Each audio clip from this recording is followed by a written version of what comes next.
एक बार धर्मराज युधिष्ठिर ने भगवान श्री कृष्ण से पूछा कि हे प्रभु, अगर किसी ने जीते जी पुण्य कर्म नहीं किए हों और उसकी मृत्यु का समय पास आ गया हो तो ऐसे में वह क्या करे जिससे उसे मरने के बाद स्वर्ग मिले?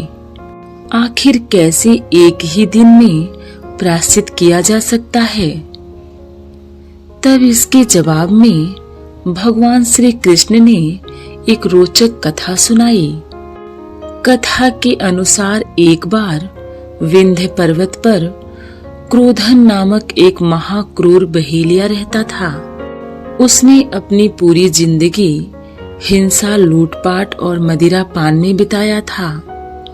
इसके बाद जब उसके जीवन का अंतिम समय आया तब यमराज ने अपने दूतों को आदेश दिया कि एक दिन बाद वह क्रोधन को ले आएं।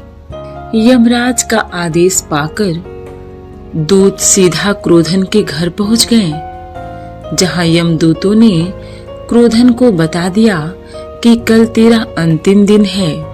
इसके साथ ही उन्होंने कहा कि तूने अपने पूरे जीवन में सिर्फ पाप ही किए हैं। तुम्हारे जीवन काल में पुण्य का कोई नामो निशान ही नहीं है।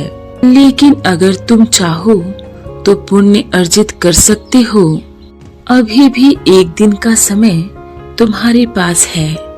यमदूतों की बात सुनकर क्रोधन बहुत डर गया और समझ गया कि अब यमराज के सामने उसके सभी पापों का हिसाब होगा, क्योंकि आजीवन तो उसने पाप ही किए थे।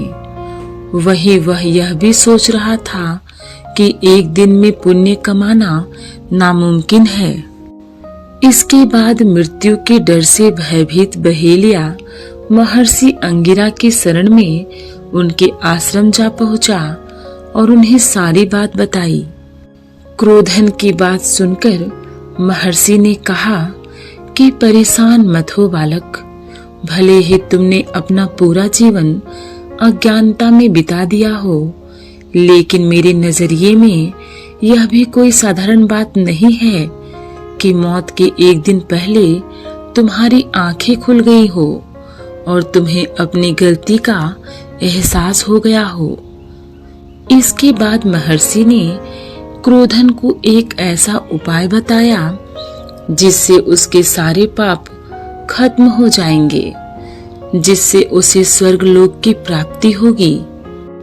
महर्षि अंगिरा ने कहा कि आज अश्विनी शुक्ल एकादशी है, तुम्हें आज व्रत करना होगा और सच्चे मन से भगवान विष्णु की आराधना करनी होगी। बस इस एक काम से तुम्हारे जीवन के सारे पाप खत्म हो जाएंगे। बस फिर क्या था, महर्षि के कहे अनुसार बहेलिये ने ठीक वैसा ही किया, जिसके परिणाम स्वरूप उसके सारे पाप नष्ट हो गए और उसे सीधा स्वर्ग में स्थान मिल गया। अपनी कथा पूरी करते हुए भगवान श्री कृष्ण युधिष्ठिर से कहते हैं, जो भी इस धरती से बिना पुण्य किए जाता है उसका पूरा जीवन व्यर्थ हो जाता है। इसलिए हर मनुष्य को अपनी क्षमता के अनुसार दान अवश्य करना चाहिए। एक बार राजा परीक्षित ने शोकदेव मुनि से एक सवाल किया।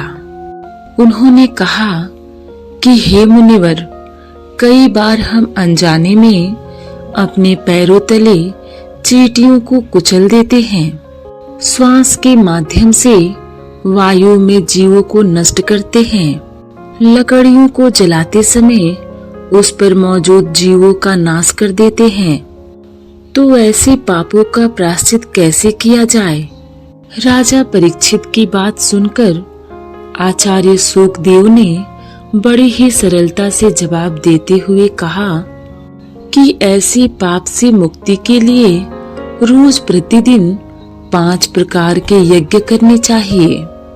उन सभी 5 यज्ञ का व्याख्या करते हुए मुनिवर बोले, हे राजन, यह ऐसे बड़े यज्ञ नहीं हैं, सरल उपाय हैं जिन्हें यज्ञ के समान मानते हुए इस प्रकार का नाम दिया गया है। यह 5 यज्ञ मनुष्य द्वारा किए गए, अनजाने में किए गए बुरे कृत्यों के बोझ से राहत दिलाते हैं। पहला यज्ञ, आचार्य सूक ने बताया कि यदि हम अनजाने में कोई पाप कर देते हैं तो हमें उसके प्रायश्चित के लिए रोजाना गाय को 1 रोटी दान करनी चाहिए। जब भी घर में रोटी बने तो पहली रोटी गाय माता के लिए निकाल देना चाहिए। दूसरा यज्ञ, चींटियों के लिए प्रतिदिन 10 ग्राम आटा वृक्षों के नीचे डाल देना चाहिए। तीसरा यज्ञ, पक्षियों के लिए रोज अन्न किसी अलग बर्तन में डाल देना चाहिए। चौथा यज्ञ, आटे की गोली बनाकर हर दिन जलाशय में डालना चाहिए।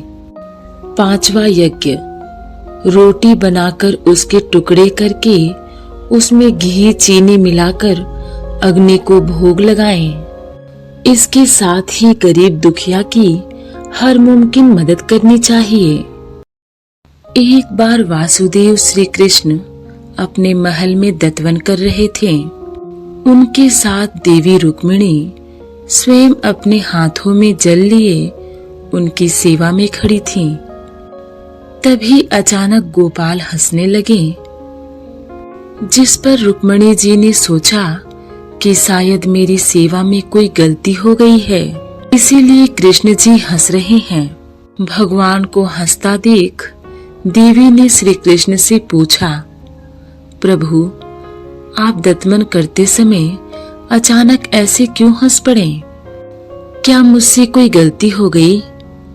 कृपया आप मुझे अपने हंसने का कारण बताइए।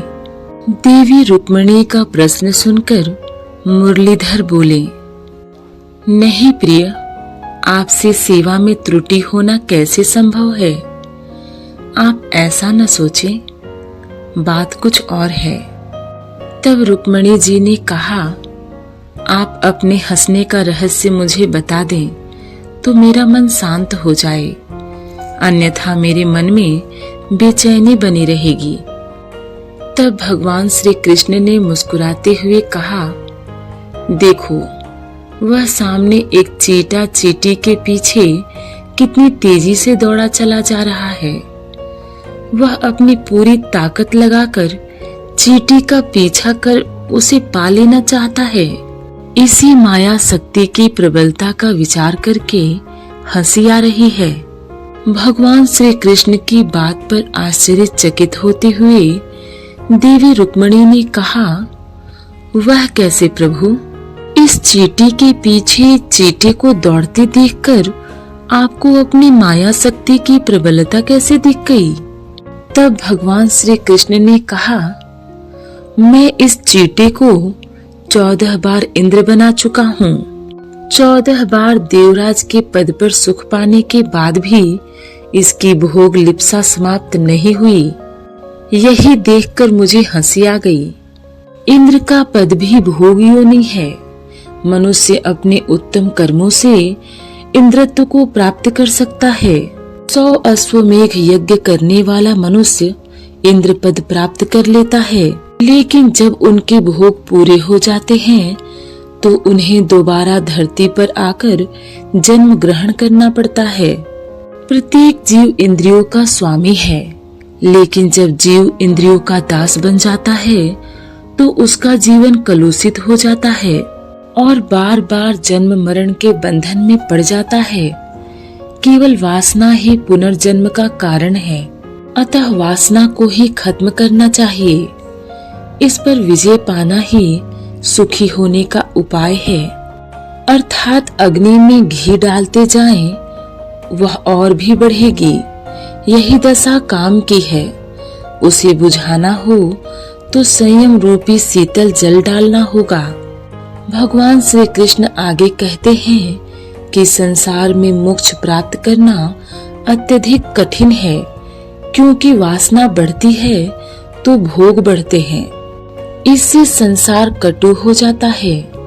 वासना जब छिन्न न हो तब तक मुक्ति नहीं मिलती। पूर्व जन्म का शरीर तो चला जाता है, परंतु पूर्व जन्म का मन नहीं जाता।